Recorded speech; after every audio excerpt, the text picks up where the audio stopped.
Este es su programa Controversia Radio, a través de Radiodifusoras de Oriente.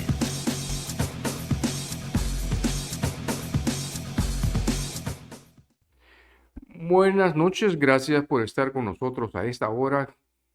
Este es Controversia Pachanguera TV y Radio. Gracias por siempre estar con nosotros a esta hora de la noche. Quiero recordarles que estamos en Facebook, en YouTube, en TikTok, 95.7 FM, Radio Pachanguera. Hoy vamos a conversar con el licenciado Henry Fino, abogado y notario, defensor de los derechos humanos.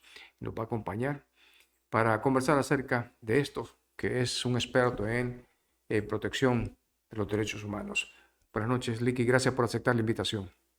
Buenas noches, un gusto, Mario, y agradecido de la invitación. Bueno, antes de dar inicio a este programa, le voy a invitar a una pausa comercial y posteriormente regresamos con nuestro invitado. Vamos a una pausa. Controversia Radio. La experiencia, la capacidad y una buena atención nos caracterizan en Celu-Access. Además, contamos con una extensa variedad de accesorios para celulares, desde un protector, cable, baterías, cargadores, estuches, hasta unos audífonos de última generación. Somos especialistas en reparación, activación y desbloqueo de celulares, ya que contamos con el mejor equipo técnico y tecnológico. Además, no te olvides que en Celu-Access tenemos la más grande gama de celulares de las mejores marcas. Y aquí puedes pagar tus recibos de agua o luz y cobrar tus remesas familiares, ya que contamos con el servicio de Tigo Money. Estamos en el centro de la Unión, media cuadra antes del Parque Central, en edificio Celu-Access.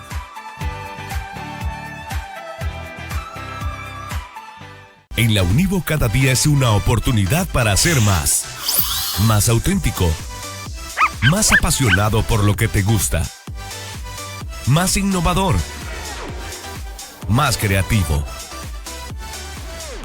más exitoso, más cool.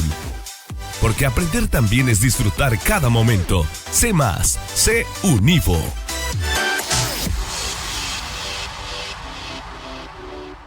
Academia y Sala de Belleza Elsie, con más de 15 años de experiencia, ofreciéndole los mejores tratamientos para su cabello, tintes y cortes, además de atención en manicure y pedicure, atendido por profesionales. Le esperamos en su nuevo local, Barrio Las Flores, 50 metros al norte de la estación en La Unión. Haga su cita al teléfono +503 7201 8030. Academia y Sala de Belleza Elsie le espera. Continuamos con su programa Controversia Radio. El licenciado Henry Fino nos acompaña y hoy quiero recordar el 10 de diciembre, Día Internacional de los Derechos Humanos. Importante para que la gente se entere qué tan importante y qué es el significado que tiene esto, que nos puede afectar a cada uno de los que estamos viviendo en este planeta. De eso vamos a hablar hoy. A veces me pregunto por qué dicen celebrar. Yo creo que lo correcto sería conmemorar por la cantidad de personas que se le han vulnerado sus derechos, los han desaparecido y no los han encontrado. Licenciado, buenas noches. Ayúdeme a entender esto y a explicarle a la población qué significa esto.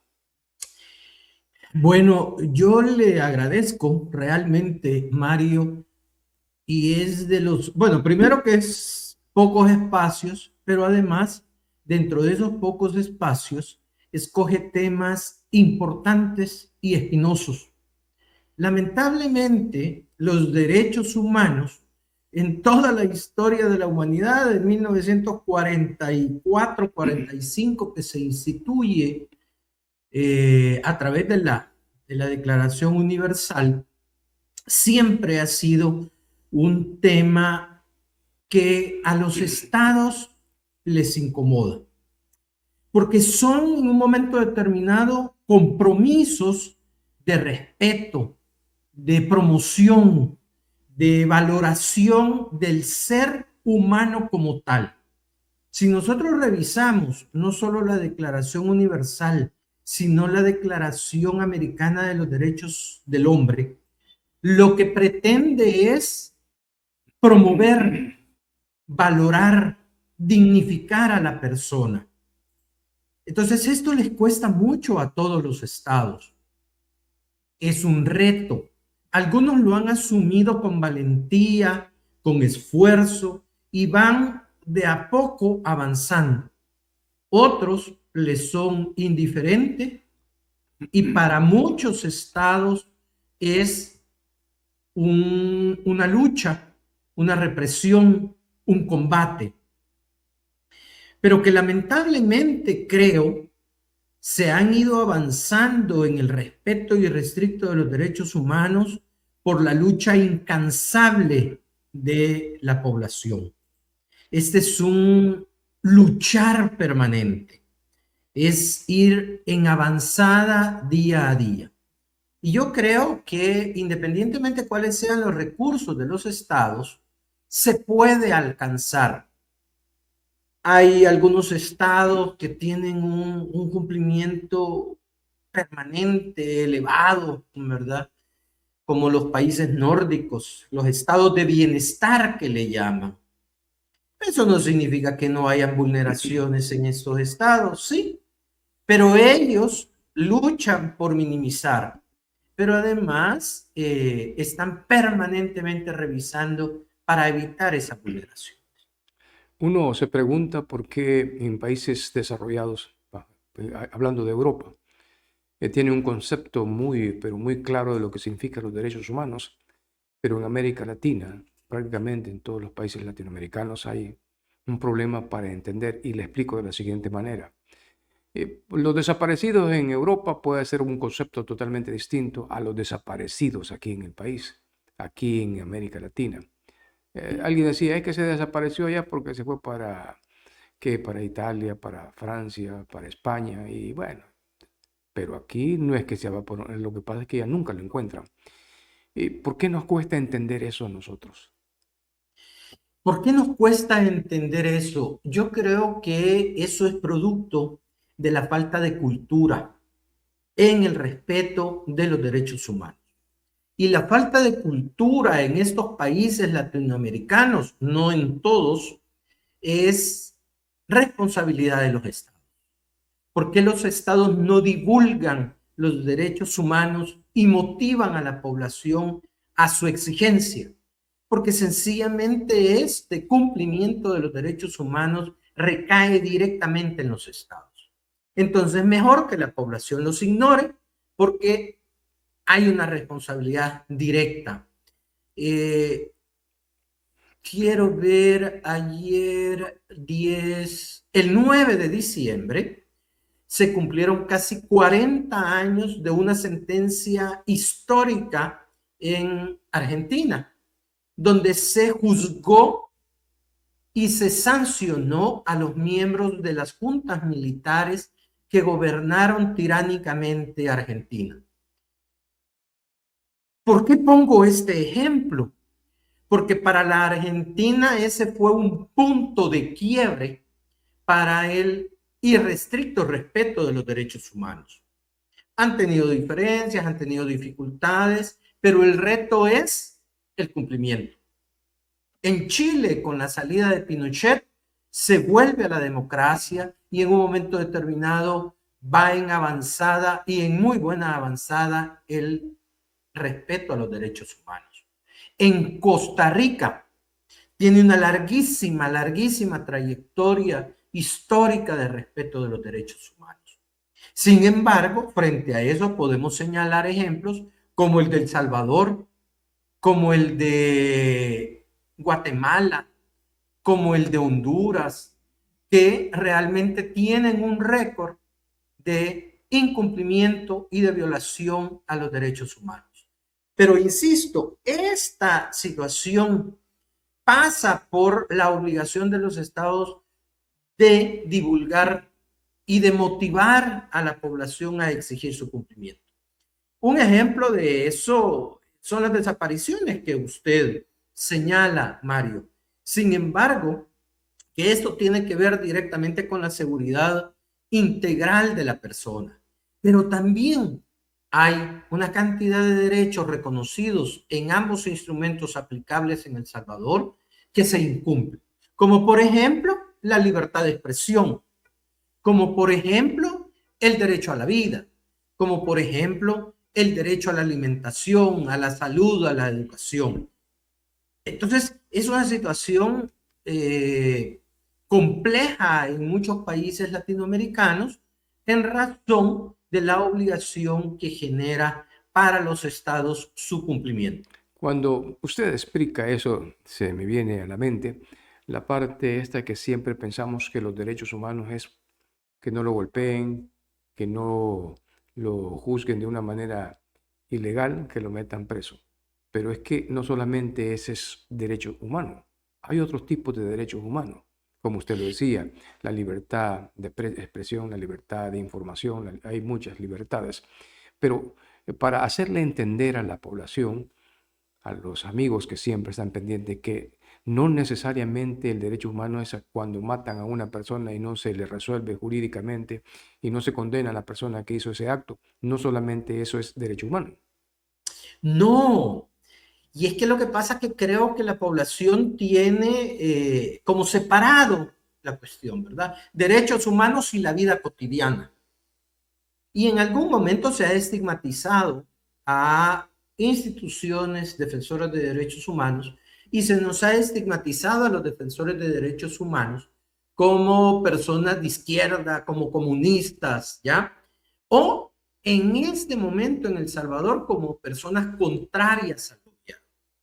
Nosotros defendemos al hombre, a la mujer, a las expresiones organizativas, sea quien lo vulnere.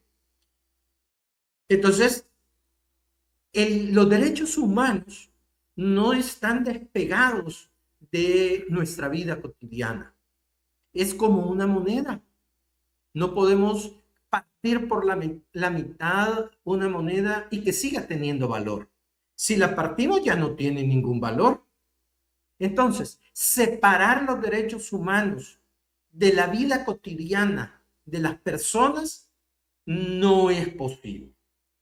¿Por qué? Hemos mencionado algunos, ¿verdad? O sea, ¿qué es lo que sucede? Algunos son más inmediatos y algunos son no tan inmediatos, como por ejemplo, bueno, yo tengo derecho a la alimentación y eso es cotidiano. Yo tengo derecho a la vida y eso es cotidiano. Yo tengo derecho a la salud. Y entonces, no es que ahora va a tomar vacación mi derecho a la salud y entonces yo no gozo del derecho humano a la salud. No, no es posible. O a la educación. Hay algunos que en un momento determinado no son cotidianos, diarios, como por ejemplo el derecho al debido proceso. Pongo como ejemplo a los defensores de derechos humanos que en ese momento están detenidos ilegalmente. Obviamente, ese es un derecho humano a la justicia, al debido proceso, que en tanto nosotros no infringamos la ley, es un derecho que en un momento lo tenemos, pero no lo gozamos. Pero cuando ya infringimos la ley y somos procesados, pues tenemos derecho a un juicio justo, a un juez independiente, a un debido proceso que se le llama. Pero esto, insisto, no lo podemos separar, es lo cotidiano, es lo día a día, como el respirar de cualquier persona. Siempre las personas que tienen un pensamiento ya definido por una concepción ideológica partidaria siempre critican a las asociaciones de derechos humanos, a aquellas instituciones que defienden los derechos humanos, porque dicen que solo defienden a la izquierda y que solo defienden a aquellos delincuentes, y esos delincuentes son los peligrosos, y cómo es posible que lo estén defendiendo. Debo de recordar que en el IDUCA hace años se defendió a un cadete, un militar, y decía, ¿cómo es posible que la UCA esté defendiendo a un militar y sabiendo muy bien lo que hicieron?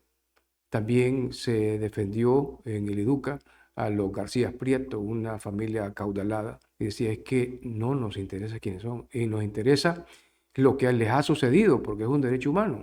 El mismo el mismo principio de Katia Miranda, que también sus familiares eran militares. Estos tres elementos me gustaría que nos explicara.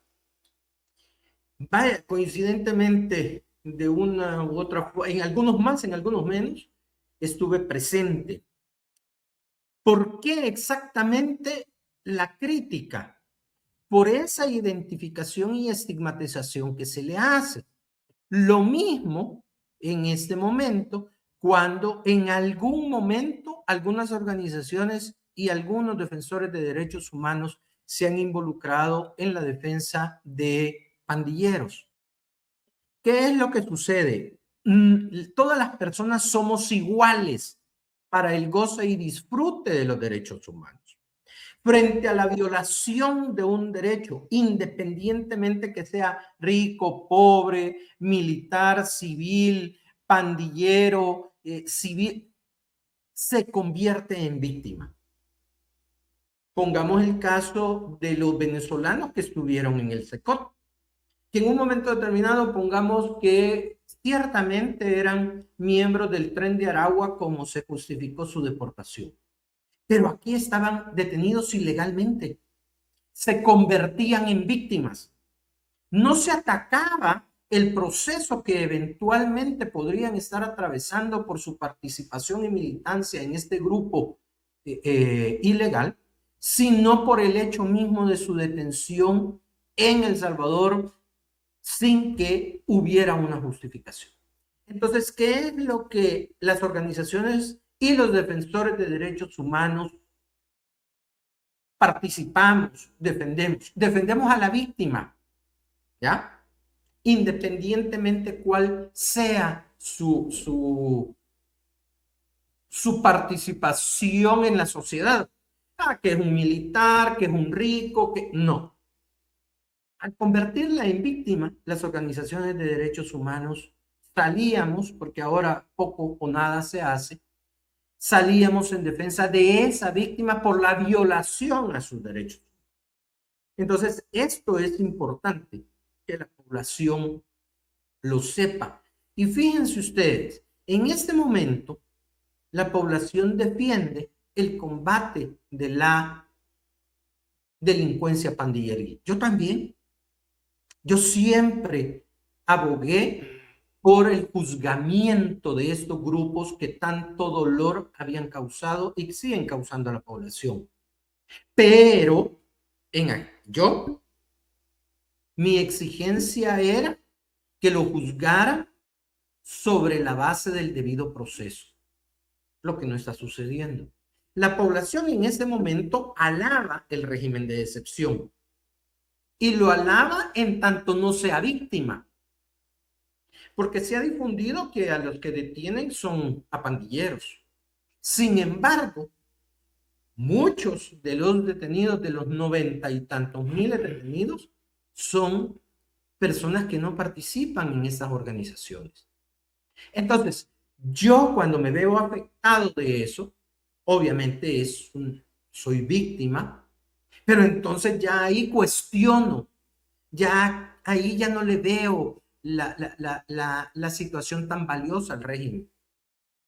Entonces, ¿qué es lo que pasa? Eso es lo que sucede también con las víctimas de derechos humanos, que en un momento determinado la población no los ve como tal, sino que los ve como miembros de ese sector. Era militar, es militar, es un rico, es un pandillero.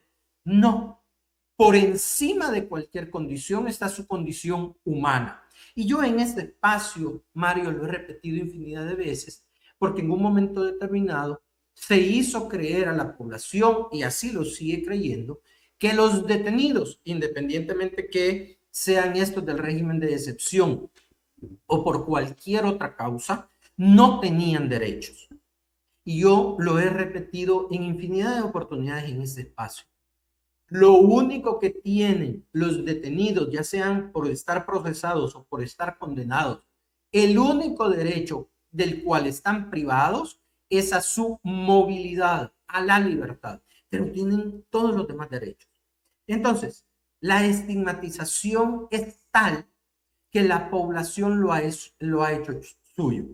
Los derechos humanos son independientes de la condición de la persona. Rico, pobre, grande, chiquito, negrito, blanquito, amarillo, legal o irregular en una condición en un país. Porque, no, porque es un migrante irregular, no tiene derechos humanos. No, porque por encima de eso está su condición de persona como tal. Y eso es lo que le hace sujeto de derechos Le humanos, voy no a su condición social. expresar lo siguiente. Hay países donde sus ciudadanos son muy respetuosos de la Constitución y ahí no importa la concepción ideológica, ellos respetan su Constitución. Pero ¿por qué en los países latinoamericanos nos cuesta entender que ese documento es la guía, el horizonte que nos guía hasta dónde vamos a llegar y hasta donde nos dice y nos permite que la democracia hasta ahí llega? Porque nos cuesta entender que la Constitución de una república es lo esencial para tener una democracia que todos la esperan, de poder expresar y manifestar lo que quiere, porque ahí está plasmado en esa Constitución. ¿Por qué nos cuesta entender eso?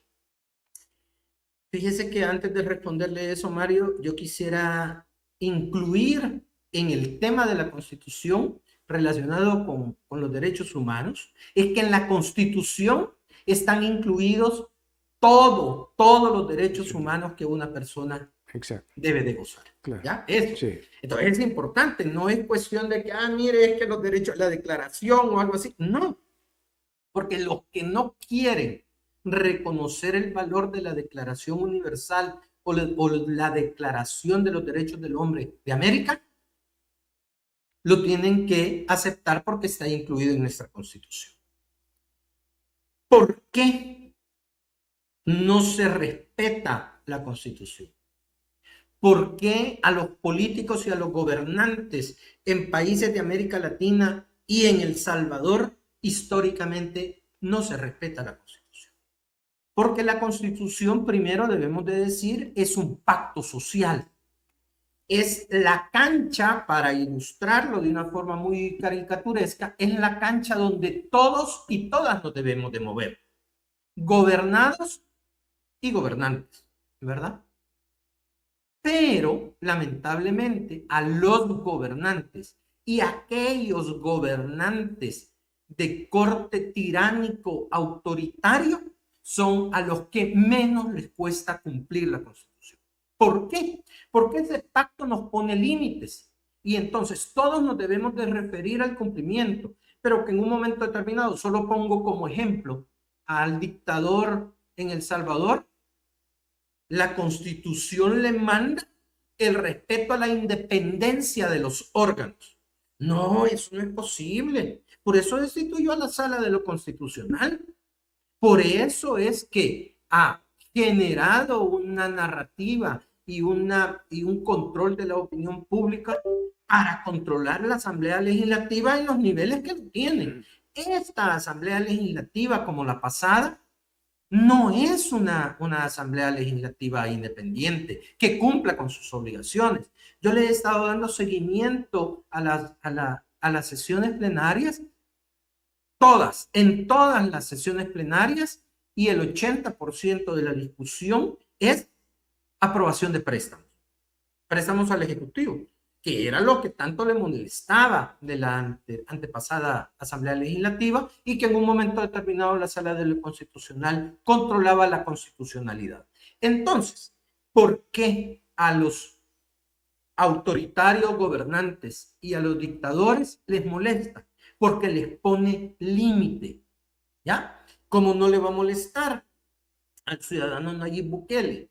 ¿Cómo no le iba a molestar la Constitución que prohibía la reelección? Entonces, ¿qué? Sencillamente la toma como que es un trapo con el que se puede limpiar la mesa y la reforma. ¿La reforman quiénes? Los títeres a su servicio. Entonces, ahí está el problema. Y así en todos los países latinoamericanos, en muchos países latinoamericanos. Pero en el entendido esto de que se supone que los intelectuales es una élite, son pocos los que salen de la universidad y le acompañan un título que le acredita que tiene ese nivel. pero preocupa cuando hay abogados que viendo la situación como están, no se pronuncian, callan, otorgan y son cómplices. Que un abogado, que es el que conoce, es el que sabe, es el que debe de decir, pero es que eso no se puede hacer. No, usted hasta ahora no ha escuchado las federaciones, las asociaciones de abogados o los abogados en sí que digan, bueno, esto no está bien. Pero por otro lado está escuchando abogados que dicen, no, esto está bien, esto está magnífico. ¿Cómo se explica eso? Bueno, ahí, fíjese, yo le voy a agregar también a este campo de los abogados, instituciones defensoras de derechos humanos y defensores de derechos. Hemos llegado al extremo que el vicepresidente, que dice ser abogado y que en algún momento algunas organizaciones lo consideraron como defensor de derechos humanos, haya sido cómplice de la reelección y ha llegado a decir que la reelección estaba permitida y estaba contenida en un artículo escondido de la Constitución. Mire, ¿verdad? Chocolate o esto, chibolín, tienen mejor gracia para decir un chiste que ese, ¿verdad? Las asociaciones de abogados, los abogados, las escuelas de derecho, que sabiendo la violación flagrante a la Constitución guardan silencio, efectivamente se convierten en cómplices. ¿Ya? ¿Por qué? ¿Por qué guardan silencio y se convierten en cómplices? Primero, porque algunos abogados, escuelas de derecho, defensores de derechos humanos, tienen miedo.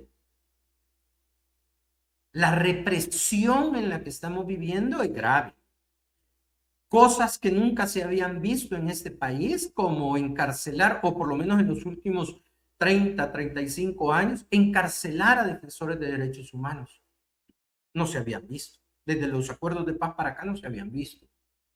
Entonces, o cerrar organizaciones, perseguir a organizaciones defensoras de derechos humanos, cuestionar a universidades, como el caso de la UCA, que sentaron a su rector para que explicara algunos contratos que el gobierno le había dado, o asfixiar a la Universidad de El Salvador con el presupuesto. Entonces, este tipo de acciones, en un momento determinado, también. Al inicio del régimen de excepción, muchos colegas salieron a ejercer la abogacía en favor de los detenidos. Circuló una disposición, una orden, un rumor de que todos los defensores de pandilleros del régimen de excepción se hiciese una lista y la mandaran a la Corte Suprema de Justicia. Entonces los colegas temían que se les suspendiera. Entonces, el estado de terror institucionalizado en el que estamos viviendo hace temer, ¿ya? Eso por un lado. Por otro lado, algunos abogados, algunas escuelas de derecho, algunas asociaciones están de acuerdo con esto. Por un populismo, ¿ya? Por un populismo, por quedar bien con el dictador. Entonces no dicen nada. Hasta que se conviertan en víctimas, van a salir a levantar la voz, a levantar la mano, a pedir que se respeten los derechos humanos.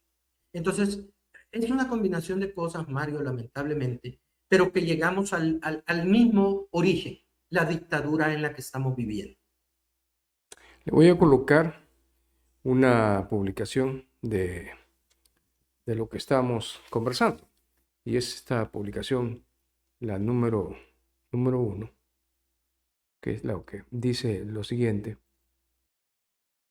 Y entonces ahí está la publicación. Dice: la masacre del Mozote irá a juicio, cumplirse 44 años. Es cuando yo leo esto me da tristeza cuando dice que el eslogan de la Corte Suprema de Justicia dice: cumplida justicia, de pronta y cumplida justicia. pero 44 años después, como que va a paso de tortuga la justicia. La masacre del Mozote, ocurrida hoy hace 44 años, fue elevada a la fase plenaria luego de que el juzgado de instrucción de San Francisco Gotera emitiera una resolución y la notificara el pasado 25 de noviembre, según organizaciones creyentes. En total, son 23 los acusados, incluyendo 3 oficiales de la Fuerza Armada. Y continúa en otra publicación La Madera de otro periódico, que es el diario Colatino. Caso masacre del Mozote se eleva a juicio tras 44 años de su ejecución. A ver, cuéntenos, ¿qué interpreta de esto usted? Vamos a seguir conversando con nuestro invitado. A ver si nos explica qué fue lo que pasó aquí después de esos 44 años, licenciado. Bueno, mire, Mario, permítame volverlo a felicitar. Un tema espinoso, un tema complicado. Yo creo de que la masacre del Mozote sigue siendo una herida sangrante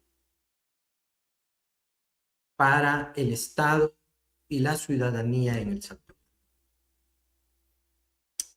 44 años y todavía no hay justicia.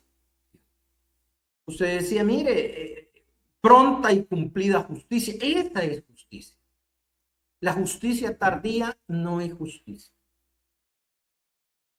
Entonces, 44 años y todavía las víctimas no saben. Fíjese, la justicia debe de generarle a las víctimas verdad. Justicia como tal, ¿verdad? Y además a la población en general medidas de no repetición. En este caso, que se dio allá en 1981 y que fue durante varios días, ¿verdad? 9, 10 y 11. Yo tuve la oportunidad hace un par de años de trabajar con las víctimas para que el Estado les reparara parte del daño. Hay una sentencia de la Corte Interamericana de Derechos Humanos dictada en el 2012 en la que le ordena exactamente al Estado esto: verdad, justicia, reparación y medidas de no repetición. Desde el 2012. Esta sentencia no se ha cumplido. Solo ese elemento que usted ponía en pantalla, ¿verdad? Que han pasado 44 años y no se ha hecho justicia. Entonces, esta sentencia de la Corte Interamericana no se ha cumplido, menos la reparación. Y las medidas de no repetición, mire, en las condiciones en las que estamos, yo creo que estamos sujetos a que una cosa grave, no con la gravedad posiblemente que se dio el Mozote, pueda suceder. La población debe de conocer que la masacre del Mozote fue la mayor masacre en América del siglo pasado. Tal gravedad tiene. Sin embargo, el Estado de El Salvador no ha trabajado en la justicia y en las medidas de no repetición. El juez que estaba conociendo del proceso del Mozote por la reforma a la ley de la carrera judicial se le separó del cargo.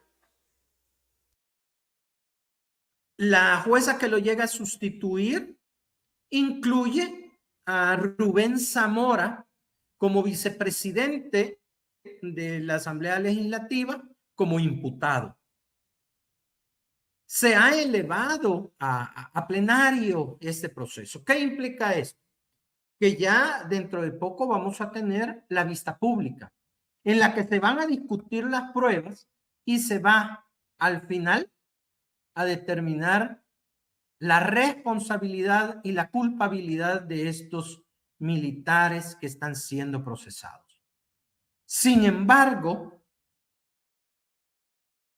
a mi gusto, lamentablemente ha sido tan politizado este proceso que va a ser una verdad a medias. Porque las víctimas del Mozote no van a conocer la verdad de lo que sucedió ahí. 44 años han pasado de la masacre. 13 años de la sentencia de la sala, de la Corte Interamericana de Derechos Humanos, perdón. Y la masacre del Mozote sigue tan impune como el 12 de diciembre de 1981. No hay justicia. Ahí murieron niños y mujeres. En aquella técnica, estrategia militar que se denominó tierra arrasada. Mataban a cuanto ser vivo, humano o no, se encontraban las tropas, ¿no? Una barbarie, una barbarie. La población, yo creo que los salvadoreños y las salvadoreñas no tienen dimensión de lo grave y de la barbarie en la que sucedió esto. Sin ánimo de ser petulante, ¿verdad? En una oportunidad me invitó una universidad costarricense a hablar del tema. Los estudiantes y el profesor que había organizado ese conversatorio quedaron impactados. El profesor, que no era ni de derecho, que no era ni de una disciplina humanística, sino que era un profesor de la Facultad de Ingeniería, fíjense, contradictorio, ¿no? O sea, que algunos pueden decir, miren, no tienen relación, pero en Costa Rica tienen otra cultura, ¿no? O tenían otra cultura, ahora no sé con este presidente, ojalá que no. Pero me decía que cuando yo daba algunos detalles de la masacre, se le erizaba la piel. Hay dentro de la sentencia una resolución que le ordena al Estado salvadoreño justicia para los no nacidos. Estos no nacidos son niños y niñas que fueron asesinados en el vientre de la madre. ¿Ya? Personas, hombres y mujeres que fueron tiroteados, asesinados por impacto de bala, pero que inmediatamente después fueron quemados sus cadáveres. ¿Ya? Entonces es una barbarie esa masacre. Y como digo, es la peor masacre del siglo pasado en América Latina. Gravísimo. Y sin embargo, a estas alturas, no se conoce la verdad. No se conoce quiénes son los responsables, pero además no hay reparación para la víctima. En la nota se decía que son, si no me equivoco, Mario, corríjame, que son 23 los procesados. Sí. Pero mire, esos 23 no tienen capacidad de haber hecho todo lo que se hizo en el Mozote. No tienen esa capacidad. O sea, ahí participó un ejército. ¿Y dónde están? Porque fíjese bien, tanta culpa tiene y responsabilidad tiene usted que me da la orden, como yo que jalo el gatillo para asesinar a estos no nacidos o a las mujeres, ¿ya? Permite un momento, vamos a irnos a una pausa y posteriormente regresamos con usted. Vamos a una pausa. Vamos a una pausa. Controversia Radio.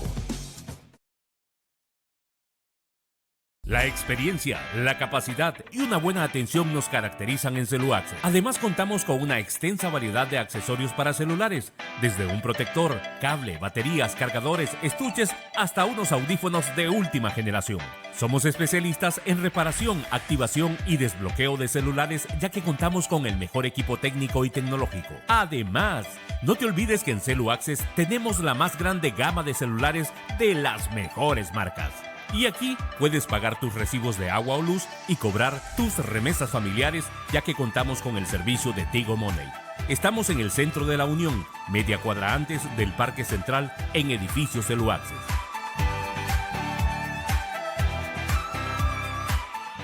En la Univo cada día es una oportunidad para ser más auténtico, más apasionado por lo que te gusta, más innovador, más creativo,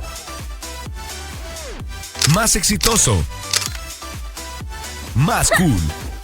Porque aprender también es disfrutar cada momento. Sé más, sé Univo.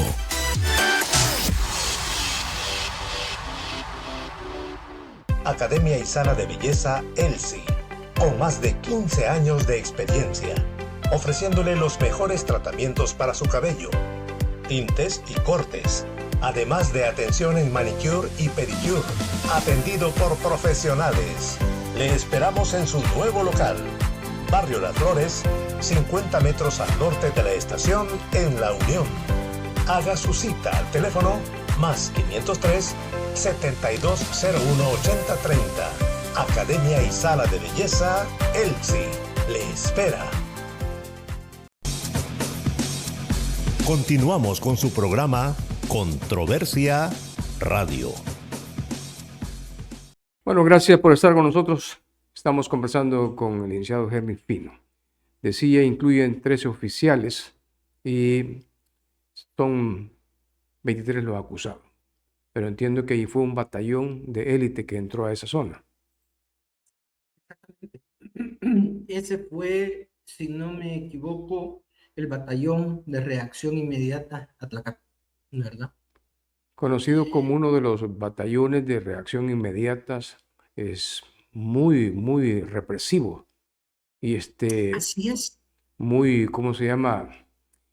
Eso que usted está explicando del proyecto, que también lo utilizaron en el Yunque, el Martillo, el Fénix y Tierra Arrasada, se aplicaba según los documentos que se pudieron leer en ese entonces. De ahí viene este grupo de élite. Fíjese, en aquella época, en la época de la Guerra Fría, ¿verdad? Estados Unidos tenía una participación directa en el conflicto. Y Estados Unidos fue el que formó, capacitó, adiestró a estos batallones de reacción inmediata. Estaba el Atlacat, estaba el Belloso, que son a los que más me recuerdo. Bracamonte. El Atonal también, El Arce. ¿verdad? El Arce. Eran batallones de reacción inmediata que estaban siempre preparados para actuar y que eran la cabeza inmediata en el conflicto armado. Este batallón de reacción Atlacat fue el que se identifica como el autor. Pero este no era compuesto por 23 personas y que creo que en esas 23 va Rubén Zamora, ¿verdad? Que nada que ver con el batallón de reacción. Eso que usted me está explicando, me voy a detener aquí. Primero, lo que sucedió, eso fue el año pasado, creo que las acusaciones que se le imputaban al señor Rubén Zamora, pero que Rubén Zamora nunca votó, nunca firmó, no hay ningún documento que se registre que lo haya hecho. Así es. Entonces, entonces viene aquí la otra pregunta. ¿Qué tipo de profesionales del derecho se tienen en estos juzgados? Mire, Rubén Zamora está siendo procesado y yo creería, no sé, ¿verdad? No lo conozco, pero que en un momento determinado la imputación que se le puede estar haciendo a Rubén Zamora, quizás por complicidad o a saber qué, ¿verdad? porque se le está procesando por ser vicepresidente de la Asamblea Legislativa que aprobó la ley de amnistía, ¿ya? Y que a raíz de la ley de amnistía, según el razonamiento, no se podía juzgar la masacre. Bien, pero dicen que Rubén Zamora, en medio de la discusión, se opuso a la ley y dijo que iba a votar en contra, pero no lo hizo, sino que dicen que se retiró del pleno. O sea que ni siquiera votó él, ni a favor ni en contra, se fue. Sin embargo, está siendo procesado.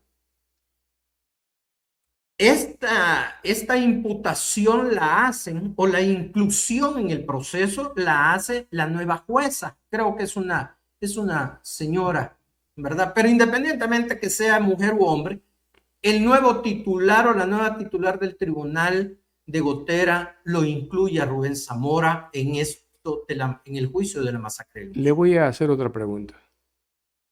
Y estos señores que tienen cargos de elección popular que no tienen fuero constitucional, si es que esta persona pudo haber votado. ¿Cómo no? Y La entonces, Constitución dice... y entonces, ¿cómo estos abogados, conocedores del derecho y que ahora están impartiendo justicia, desconocen esto? Dos cosas debo de decirle en eso. Lo primero, que es total y absolutamente cierto, Mario, lo que usted dice. Y fíjese que usted, siendo un prestigioso y capaz periodista, conoce la disposición constitucional. ¿Cómo es que la jueza o el juez que está juzgando el caso lo desconoce? Porque dice la Constitución que los diputados no son responsables de las votaciones o las opiniones que en el ejercicio de su cargo, diputado, puedan emitir, ¿verdad? Él, en todo caso, si hubiese votado en cualquiera, está arropado en la inmunidad. ¿Qué clase de juzgadores tenemos? Juzgadores sumisos, genuflexos. No hay independencia judicial. Solo le voy a poner el pasado inmediato en ese proceso.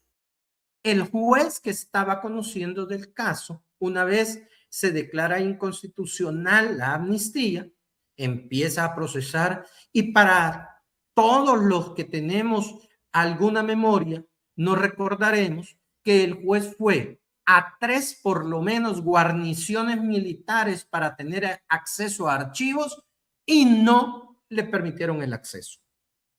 El ciudadano Nayib Bukele, en una cadena nacional, presentó una caja vacía casi, yo no la vi pues, pero él la manipulaba con tanta facilidad que me imagino que estaba vacía o semivacía, que decía que ahí estaban los archivos militares relacionados con la masacre del Mozote.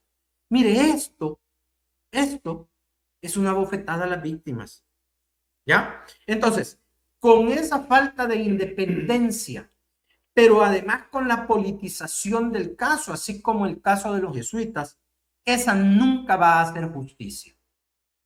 Esa nunca va a hacer justicia. En esta masacre, lamentablemente, hubo un presidente que llegó a llorar y a pedir perdón, pero no cumplió la sentencia de la Corte Interamericana. Es tan falto de respeto esa situación, porque si yo llego a pedir perdón es con el ánimo de corregir, y ese es un principio cristiano religioso, ¿verdad? El acto de contrición, que yo pido perdón con el interés, voluntad y decisión de no volver a cometer eso.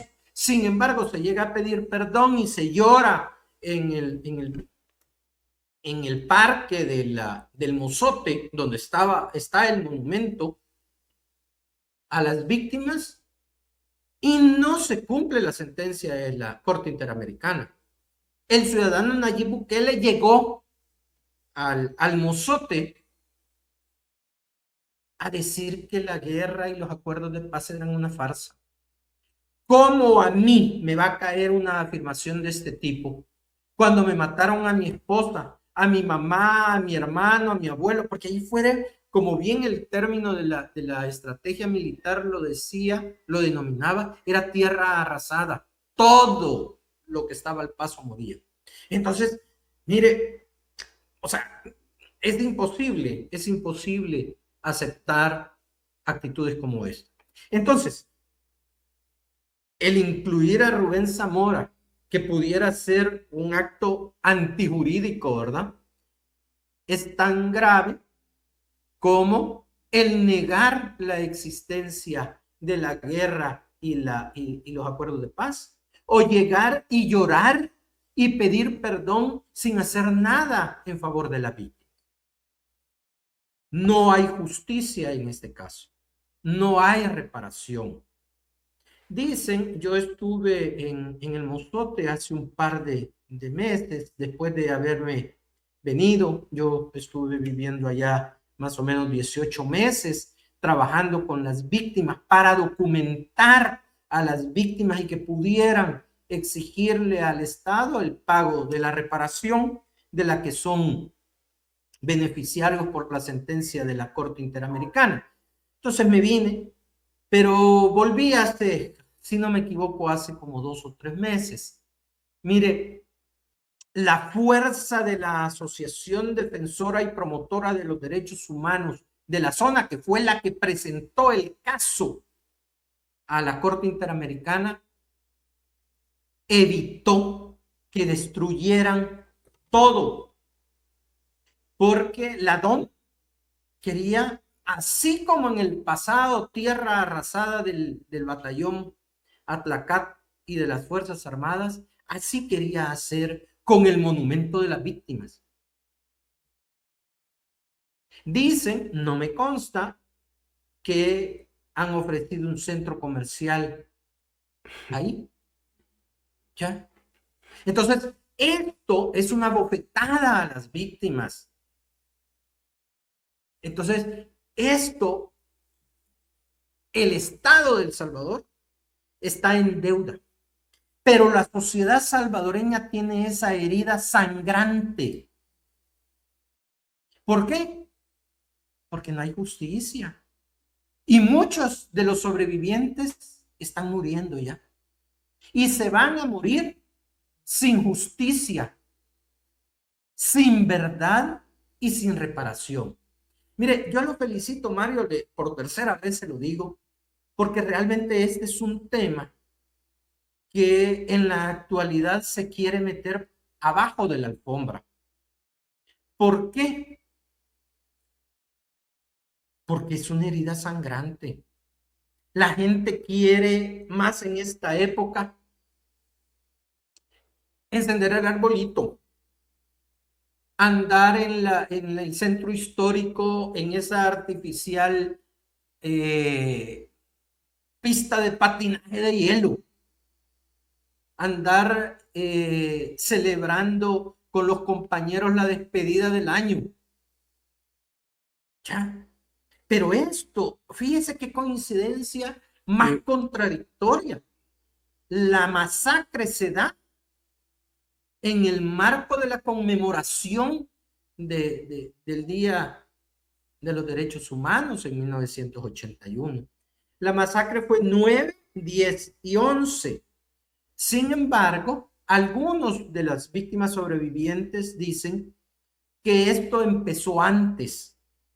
O sea, porque el ejército, el batallón, llegó a Gotera y empezó a subir hacia el Mozote.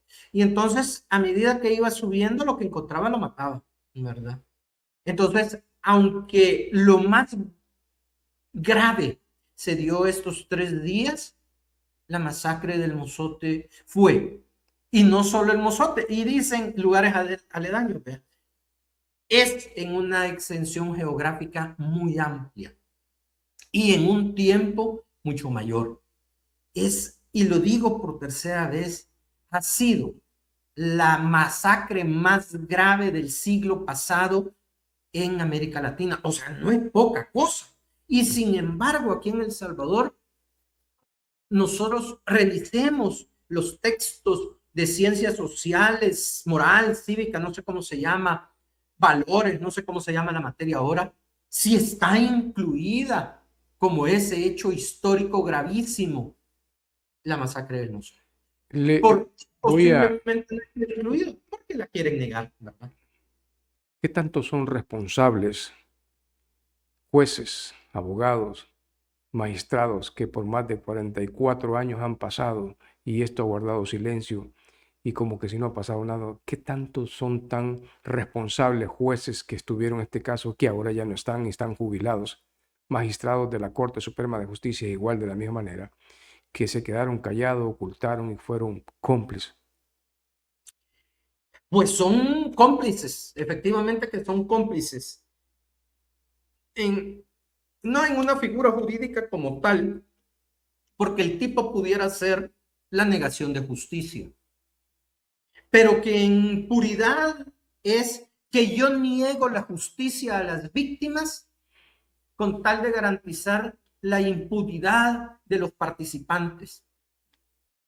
Ahí está, esa actitud es de complicidad, aunque por el cargo, no, yo lo voy a archivar, yo voy a resolver o no resuelvo, ahí pudiera darse el tipo del retardo de justicia, ¿ya?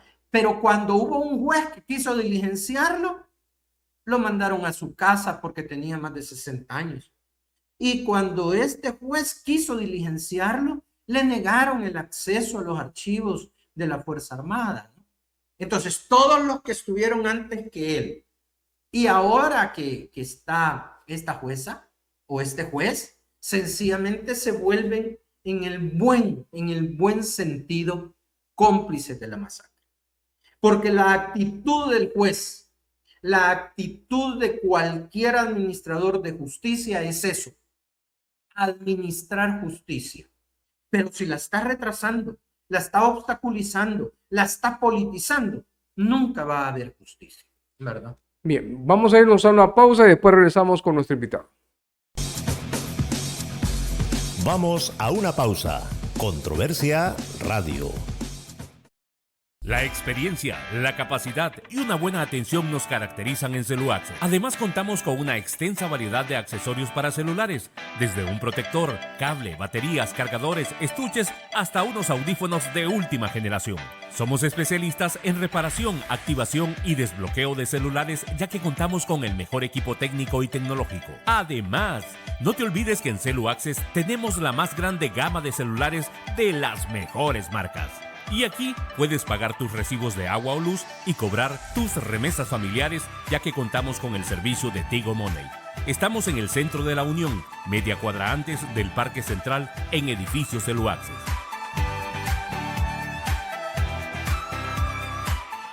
En la Univo cada día es una oportunidad para ser más auténtico, más apasionado por lo que te gusta, más innovador, más creativo, más exitoso, más cool. Porque aprender también es disfrutar cada momento. Sé más, sé Univo.